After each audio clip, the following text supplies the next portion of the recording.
Uradno odprtje projekta, ki je v minulih 20 letih prerasel vseslovenski festival učenja, so pripravili v Črnomlju. S tem, ko pripeljemo prireditve in pa otvoritev v lokalno okolje, aktiviramo lokalne partnerje, aktiviramo sodelovanje in s tem še bolj približamo ljudem in lokalnemu okolju te prireditve in pa seveda osnovni cilj našega tedna vseživljenjskega učenja. Cilj, ki je predvsem promocija učenja, se je ključnega pomena, pravi Sotošek. Da postavimo znanje in pa seveda učenje v bistvo, v temelj naše družbe, kajti le to je naša prednost v nadaljnjem razvoju.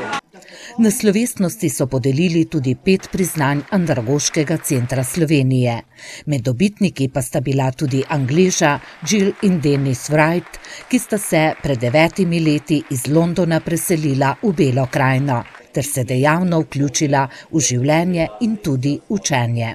To je pomeni velik za naš je.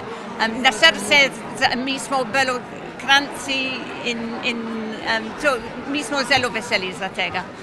V okviru nacionalnega odprtja tedna vseživljenjskega učenja pa so v Črnomlju pripravili tudi parado učenja. Mi smo letošnjo parado učenja, ki je prvič v Beli krajini, zasnovali belokrajinsko. To pomeni, nas pesti zelo visoka stopnja brezposelnosti, zato smo se odločili, da bo to namenjeno razvoju podjetništva, potem seveda tudi ohranjanju kulturne dediščine in ne nazadnje tudi medgeneracijskemu učenju in sodelovanju. Kljub dežju so se na stojnicah predstavili številni ponudniki, na odru pa kulturni ustvarjalci vseh starosti. Parada učenja, ki so jo sklenili s kolom vseh sodelujočih, se bo sicer nadaljevala številnimi dogodki, ki bodo v prihodnjih dneh in tednih potekali po celi Beli krajini in seveda po vsej Sloveniji.